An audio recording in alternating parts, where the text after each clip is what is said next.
Pemirsa, kita lanjutkan diskusi kita. Sekarang saya mau pindah ke senior saya, Profesor Salim Haji Said, Guru Besar Ilmu Politik Universitas Pertahanan Indonesia, yang sudah menulis buku tentang Gestapo 65. Ya, karena sudah menulis buku, saya tidak tahu nih, saya harus ngomong apa lagi. Jadi saya tergantung apa yang ada tanya. Ya, apa yang ada tulis di dalam buku itu, dan ada apa namanya, ada hubungannya dengan ideologi ini masih hidup atau tidak? Oke, begini, saya sudah lama berkoar-koar. Saya kira di sini pernah juga, Ya. di berbagai tempat, dan di tempat saya kuliah, saya mengatakan komunisme itu sudah bangkrut. Udah bangkrut. Ya, sebagai ideologi, dia nggak bisa menjawab tantangan. Oke. Itu penjelasannya kepada kenapa Uni Soviet bubar. Ya. Dan berkembali menjadi aslinya Rusia. Oke. Di Cina itu juga komunisme tidak laku lagi. Cuman ada bedanya. Rusia itu tidak sepintar Cina. Cina belajar dari Rusia. Dengan membubarkan Partai Komunis Uni Soviet, maka alat kontrol Putin, sekarang diktatornya namanya Putin, itu tidak ada. Di Cina Partai Komunis dipelihara. Ideologinya tidak. Ingat kata Deng Xiaoping, tidak penting kucing itu hitam atau putih. Yang penting dia bisa menangkap tikus. Karena sudah dapat perintah boleh menangkap tikus cara apapun. Anda lihat Cina berkembang bukan main. Kapitalis. Alhamdulillah sebagai mantan wartawan saya masih punya kebiasaan meninjau tempat-tempat penting. Saya ke Rusia, saya ke berapa hari di Moskow, berapa hari di Leningrad, yang sekarang namanya Petersburg. Itu komunis, sudah tidak ada. Itu bukan hanya karena barang-barang di toko-toko, itu barang-barang kapitalis. Yang dulu ada hanya boleh dibeli oleh pejabat partai dengan hard currency. Sekarang luar biasa, apa aja bisa Anda beli. Di samping Kremlin itu ada toko barang-barang mewah. Saya ke sana, itu segala macam barang itu ada. Dan Anda boleh beli. Artinya Anda kalau punya duit, begitu ya. Dan orang Rusia kan sekarang jauh lebih makmur dibanding di zaman komunis. Cina juga begitu. Oke. Jadi komunisme seperti yang kita bicarakan, itu kan komunisme yang kita bayangkan dulu dipimpin oleh almarhum D.N. Aidit, okay? Dan teman-temannya, kan sejumlah politbiro itu. Partai komunis seperti itu tidak zamannya lagi. Jadi kalau kita bilang PKI akan bangkit, saya nggak yakin. Tapi kenapa soal itu dibicarakan orang? Soal sejarah. Apa itu? Itu bisa Anda lihat dari pernyataan Ripka Ciptaning. Itu kan dendam. Dia distigmatisasi, bapaknya, keluarganya, teman-temannya. Itu kan dendam. Mereka cari kesempatan dong untuk balas dendam. Itu kan manusiawi. Mereka lihat siapa yang terlibat dalam menganiaya keluarganya, ya. Itu ada dua yang mereka identifikasi. Salah satunya disebutkan oleh Ripka Ciptaning itu adalah TNI. Tapi kalau Anda perhatikan di dalam masyarakat, sebenarnya mereka musuhi adalah TNI dan Islam. Karena Islam itu mendukung berdirinya Orde Baru dan melawan komunis. Nah, ini persoalan yang meresahkan orang. Karena seperti dikatakan oleh Ripka Ciptaning, ada banyak anak-anak PKI di PDIP. Ya. Nah, kalau dia banyak di PDIP, buktinya salah satu contohnya Ripka Ciptaning itu di dalam wawancaranya menyebut dia pengurus PDIP Jawa Barat. Itu sekian tahun lalu. Dia belum anggota DPR.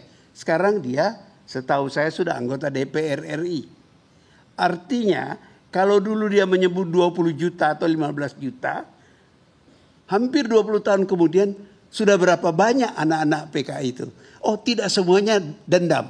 Tapi itu kan bisa dimobilisasi. Lu bapakmu dulu dibunuh. Ini begini. Kita let's do something. Itu yang ditakutkan orang. Sebab ini yang terancam bukan TNI dan Islam. Republik Indonesia. Sebab kalau ini bergerak, maka banyak reaksi. Ribut lagi Indonesia. Itu yang ditakutkan orang. Nah, diperlukan pemerintah yang kuat. Pemerintah yang bijaksana, pemerintah yang tahu sejarah untuk mengelola potensi konflik ini. Itu kalau kita bicara mengenai komunisme itu. Jadi jangan berharap sekarang hadir di antara kita Saudara Ilham. Ya. Jangan berharap dia akan jadi seperti bapaknya, ketua CCPKI. Zaman itu sudah lewat. Tapi tidak berarti dia tidak berbuat. Seperti juga Ripka Ciptaning. Nah, itu satu pihak. Di pihak lain, orang-orang yang dulu melawan PKI, apakah Angkatan Darat maupun tokoh-tokoh Islam, itu juga ketakutan bahwa mereka jadi sasaran balas dendam. Nah, ini yang menimbulkan ketegangan di dalam masyarakat. Apa ada gejala itu? Apa Anda lihat? Terasa kalau Anda. Beginilah, tiap pagi saya itu membuka WA saya itu. Ya. Terasa betul dan menakutkan. Makin lama makin tegang. Ada gambar tadi saya dapat, WA masuk, ada seorang tokoh yang dianggap mungkin bukan PKI tapi apa begitu, ikut saya. Itu ada gambar dia mula-mula utuh. Gambar kedua ada orang berdiri tidak kelihatan mukanya, pegang pedang dan kepala orang yang tadi muncul itu sudah copot dan banjir darah. Ini kan mengerikan. Ini mengerikan. Jadi saya ini tidak berpikir, tidak dalam posisi anti itu, pro ini dan sebagainya. Yang saya pikirkan keselamatan Republik ini. Dan itu orang seperti saya tidak bisa berbuat banyak. Ya paling berkoar-koar begini.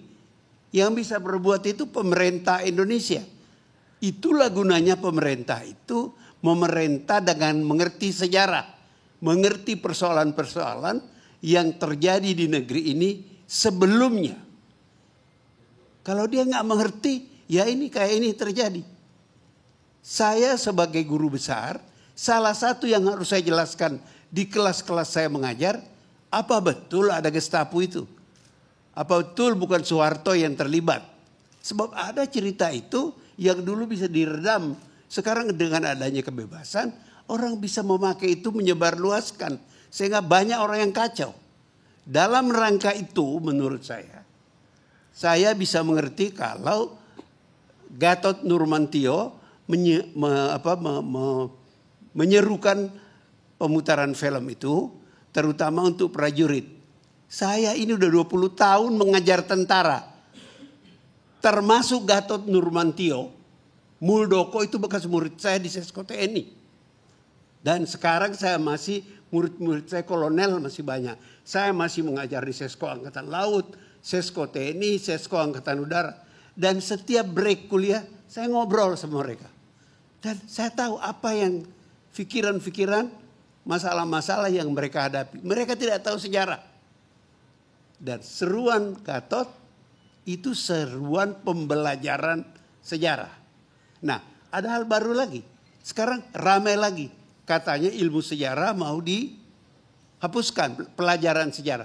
Nah itu kan kalau itu benar, sebenarnya sudah dibantah oleh Menteri Nadiem Makarim ya. Tapi ini zaman ini orang ketakutan satu dengan yang lain. Oke, kalau itu benar, maka tafsirannya siap diluncurkan. PKI Ini dituduh PKI lagi. Okay? Ini PKI mau menghapuskan sejarah agar orang tidak tahu dosa-dosa PKI. Dan sudah cerita menarik. Tahun 50-an itu DNID berkampanye, ya, kalau nggak salah sampai ke pengadilan, mengatakan bahwa peristiwa Madiun itu bukan pemberontakan PKI. Itu adalah hasil provokasi Hatta. Hatta Perdana Menteri waktu itu. Berbalik. Dibalik itu, cerita itu dibalik. Dan karena kampanyenya begitu bagus, orang takut berbicara mengenai Madiun. Cerita Madiun muncul lagi setelah Gestapo. Orang, oh iya, itu kan dari Madiun dulu sudah begini-begini. Sebelumnya nggak dibicarakan. Jadi ada contoh sukses mengubah sejarah. Nah ini kalau pemerintah tidak bijaksana, ini akan ramai terus. Karena itu saya selalu katakan, belajarlah sejarah. Bukan belajar sejarah untuk dendam, tapi untuk mencegah jangan dendam itu mendapat alasan untuk seperti api menyala terus. Sehingga negeri ini nggak aman-aman. Yang saya pentingkan ini adalah keselamatan Republik ini. Jangan kita mencari untung sendiri. Baik yang anti PKI maupun yang pro PKI. Pikirkanlah negeri ini. Jangan mencari benar menang sendiri. Kira-kira itu yang mau saya katakan. Ada pertanyaan saya satu lagi. Ada yang bilang bahwa era sekarang ini adalah era terakhir kebangkitan PKI. Dan era terakhir juga untuk orang yang anti PKI. Untuk mengubur PKI selama-lamanya. Kenapa? Karena generasi kedua pun pada tahun sekarang ini udah lanjut usia ini, udah 60 ke atas umurnya. Gimana pendapat Anda? Ya, kalau Anda bicara biologis mungkin begitu. Kita bisa bicara sejarah. Kita bicara sejarah. Dan sejarah itu bisa selalu hidup. Itu gunanya, kembali lagi kepada cerita saya mengenai Gatot Nurmantio tadi. Kan tidak ada pelajaran sejarah mungkin di antara para prajurit. Jadi lama-lama mereka tidak tahu. Dan dalam keadaan tidak tahu ada kampanye yang mau mengubah sejarah. Itu dilawan oleh Gatot Nurmantio dan banyak orang. Sebab kita takut itu terjadi. Saya tidak takut siapa menang siapa kalah. Yang saya takut Republik ini kacau. Ini yang harus kita jaga. Ini barang kita yang paling terhormat. Termasuk menjaga jangan Pancasila itu diobok-obok lagi. Kasihan loh Pancasila itu. Setiap penguasa baru dia ubah-ubah lagi tuh Pancasila. Zaman liberal lain ketika Bung Karno masuk Nasakom dekris presiden itu lain lagi Nasakom. Okay? Datang Pak Harto lain lagi asas tunggal. Sekarang mau apa lagi? Kok Pancasila kok jadi bola ditendang ke kiri dan ke kanan. Itu yang harus kita jaga. Sebab kita ini bangsa baru. Saya selalu bilang, this is a fragmented society. Ini masyarakat baru yang namanya pun di abad ke-20 baru ada. Dulu kan nggak ada Indonesia. Semua pahlawan nasional yang kita pakai itu keputusan politik. Apa jasanya Sultan Hasanuddin? Apa jasanya Diponegoro? Apa jasanya Imam Bonjol kepada Republik Indonesia? Nggak ada. Itu kita angkat kesepakatan politik. Mereka menjadi pahlawan nasional.